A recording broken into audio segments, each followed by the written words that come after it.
21 जून 2020 एक ऐसा दिन है जिसे भुलाया नहीं जा सकता, क्योंकि इस दिन चूड़ामणि ग्रहण योग लगने वाला है, सूर्य ग्रहण। और सूर्य ग्रहण का यह जो काल शुरू होगा वह दिन में सुबह 10:20 AM से शुरू होगी और समापन 1:49 PM पर। यह जो ग्रहण लग रहे हैं यह महत्वपूर्ण इसलिए हो जाता है क्योंकि यह मिथुन राशि में, मृगशिरा नक्षत्र में, मंगल के नक्षत्र में, और मिथुन राशि तीसरा नैसर्गिक कुंडली का अष्टम से अष्टम होने के कारण यह बहुत ही महत्वपूर्ण हो जाता है।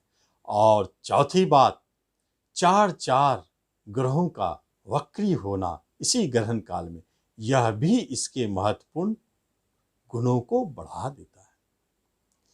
शनि, गुरु, शुक्र, बुध ये चार ग्रह वक्री रहेंगे, उस स्थिति में ग्रहण का लगना महत्वपूर्ण हो जाता है। यह बड़े बड़े घटनाओं को जन्म देने वाला हो जाता है। भारत में तो दिखाई देगा ही, लेकिन पूरे विश्व में इसकी घटनाओं का दर्शन देखने के लिए मिलेगा, क्योंकि जब ऐसे ग्रहण जो 31 दिन के अंदर में 3 ग्रह, एक मास के अंदर में 3 ग्रह लगते हैं तो वह बहुत ही अशुभ हो जाता है। क्या हो सकता है? अष्टम से अष्टम उतार चढ़ाव, भारी उतार चढ़ाव, महामारी, रहस्यमय बीमारी, प्राकृतिक आपदाओं का कहर, 2 देशों के बीच में विवाद, युद्ध, ये सारे स्थितियों को दिखाता है। यह ग्रहण बहुत महत्वपूर्ण है। इसकी अवधि दिखने को मिलेगी आपको 1 जुलाई 2020 से, जो कि सूर्य ग्रहण तो है किसको, लेकिन तीनों ग्रहण को यदि योग किया जाए तो 1 जुलाई के बाद 1 माह तक बड़ी प्रबलता से इसका असर दिखेगा। 3 माह तक भी असर बहुत प्रबलता से रहेगी और 6 माह तक इसका असर दिखेगा, और 1 वर्ष तक भी कभी कभी देखा गया है यह ग्रहण के प्रभाव। इस ग्रहण के प्रभाव का शुभ प्रभाव भी दिखता है। किन राशियों पर शुभ प्रभाव दिखेंगे और किन राशियों पर अशुभ प्रभाव दिखेंगे, इसके बारे में हम जरूर चर्चा करते हैं। नमस्कार, मैं हूं ज्योतिषाचार्य राजेश। अपनी किस्मत अपने हाथ में आपका स्वागत है। आपसे निवेदन है कि आप इस चैनल पर पहली बार आए हैं, इसे सब्सक्राइब करें और बेल आइकन भी प्रेस करें। 4 राशि वाले हैं जिनके ऊपर यह ग्रहण अपनी शुभता को बरसाएंगे। कौन कौन है? पहली राशि मेष राशि। मेष राशि वाले, आपके तो तीसरे घर में यह ग्रहण बने हैं, और तीसरा घर, वहां बना हुआ ग्रहण आपके लिए लाभदायक साबित हो जाएगा। आप महसूस करेंगे कि धन की फ्लो बढ़ गई, अनायास धन की प्राप्ति होने लगी, और कभी कभी आपको ऐसा महसूस होगा कि यह तो अद्भुत चमत्कार है, धन तो बढ़ता ही जा रहा है, हम प्रयास भी कम कर रहे हैं और मिल भी रहे हैं बहुत। इस अवधि में जो भी इसकी अवधि है, 1 माह से लेकर के 6 माह के अंदर की अवधि, यह जो भी अवधि है यह बहुत महत्वपूर्ण हो जाता है धन के विषय में। तीसरा घर पराक्रम का है आपका। कभी कभी ऐसे पराक्रम दिखाने के मौका मिल जाएंगे आपको जहां आप नाम यश कमा बैठेंगे। और तीसरा घर जर्नी का भी है। आपको ऐसे छोटे मोटे जर्नी करने पड़ेंगे जो लाभदायक हो, और जहां रहते रहते मन उब गए हैं तो स्थान परिवर्तन भी करा देंगे। यह महत्वपूर्ण संकेत यह सूर्य ग्रहण के प्रभाव का फल है, दिखता तो है। आगे वाली राशि कौन है? सिंह राशि। सिंह राशि वालों के लिए इनकम स्थान में बना है, ग्रहण योग लगा है। इनकम स्थान वह भी तो धन से संबंधित है, आपकी इच्छा पूर्ति से संबंधित है, लाभालाभ का घर है, साइड इनकम का घर है। तो इसका अर्थ है कि आपको भी लाभालाभ की प्राप्ति होने वाली है, धन की प्राप्ति होने वाली है। अनायास कोई साइड आमदनी हो जाए, साइड इनकम मिल जाए, साइड बिजनेस चालू हो जाए, साइड से कोई ऐसा ना ऐसा कार्य बने जो आपको सिर्फ धन दे। कोई महत्वपूर्ण इच्छा आपके मन में दबी हुई थी बरसों से, शायद वह पूर्ण भी हो जाए। इच्छा पूर्ति का घर है। यह लाभालाभ का प्रबल संकेत देता है। इसकी भी महिमा है। चौथा कौन सी राशि है जिनको सुख मिलने वाली है, लाभ दिखने वाली है? वह है कन्या राशि।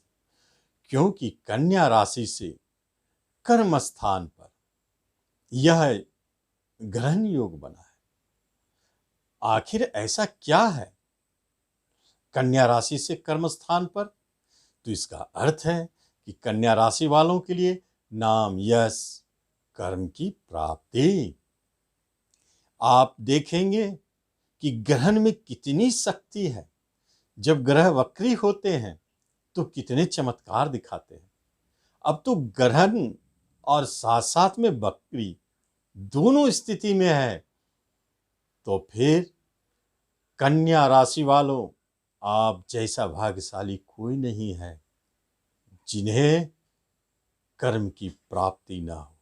अपनी महत्वाकांक्षा को बनाए रखे, आपको कर्म की प्राप्ति होने वाली है इस ग्रहण का प्रभाव से। ग्रहण का प्रभाव बहुत मिरेकल, चमत्कारिक होता है, इसलिए आप इसे आसानी से नहीं भुला सकते हैं। प्रमोशन के लिए ग्रहण का योग प्रभाव आप देखेंगे, अनायास बहुत अच्छे प्रमोशन मिलेंगे। बरसों से प्रयासरत जॉब के लिए नहीं हो पाया, लेकिन मिलेगा। क्योंकि 3, 6, 10, 11 कुंडली के होते हैं उपचय स्थान। उपचय का अर्थ होता है वृद्धि कारक, और वहीं पर लगा हुआ ग्रहण इन राशि वालों के अंतर्गत जिनका तीसरा घर, छठा घर, 10वां घर, 11वां घर में ग्रहण लगता है, उन राशि वालों को वृद्धि होती है, बढ़ोतरी होती है। इसलिए जिस घर का जैसे उनका प्रभाव होता है उसको वृद्धि देने लगता है। तो जॉब तो मिलेगा ही, जॉब की तो वृद्धि हो रही है, प्रमोशन तो मिलेगा ही, इंक्रीमेंट तो मिलेगा ही, कर्म से संबंधित महत्वपूर्ण कार्य बनेंगे।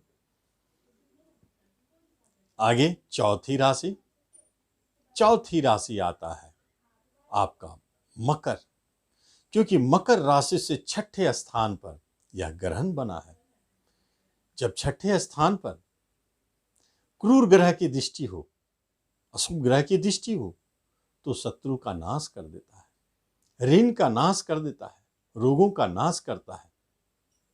तो ग्रहण ही लग गए छठे स्थान पर, तो कहां से टिकेंगे रोग, ऋण एवं कर्ज? और जो व्यक्ति रोग से मुक्त हो, कर्ज से मुक्त हो, ऋण से मुक्त हो, और विवाद झगड़ा कुछ भी नहीं चल रहा हो, जिसके ऊपर रोग नहीं हो, दुश्मन नहीं हो, ऐसे व्यक्ति से भाग्यशाली व्यक्ति कौन हो सकता है? ऐसे व्यक्ति से अधिक सुखकारी व्यक्ति कौन हो सकता है? इन्हें ही तो हम कहते हैं प्रबल सुख योग। इसलिए मकर राशि वालों, भले ग्रह आपके ऊपर शनि की 7.5 है, ढैया है, लेकिन आप देखेंगे ग्रहण के प्रभाव को, वह बड़े से बड़े गोचर के फलों को भी उल्टी धारा में मोड़ देते हैं। इनको देना है आपको लाभ, आप कहेंगे 7.5 न्यूट्रल, कोई प्रभाव नहीं डालेगा आपके ऊपर, और आप पाएंगे कि आपको सचमुच यह 6 माह की अवधि तक में बहुत ही सुख की प्राप्ति हो रही है। आपके ऋण है चुक जाएंगे, शत्रु है समाप्त हो जाएंगे, या तो दोस्त बनेंगे। यदि कोई भयानक से भयानक बीमारी भी आपके शरीर में है तो उसे खत्म होना पड़ेगा। यही तो इस ग्रहण का प्रभाव है। तो इस तरह इन 4 राशि वालों के लिए ग्रहण के शुभाशुभ प्रभाव देखेंगे, जबकि ग्रहण अशुभ होते हैं, तो आप इसका लाभ लें। अन्य 8 राशि वालों के लिए दूसरी वीडियो में मैं बताऊंगा कि उनके ऊपर क्या शुभाशुभ प्रभाव दिखेगा और उन्हें क्या करना चाहिए, उपाय भी बताऊंगा। धन्यवाद।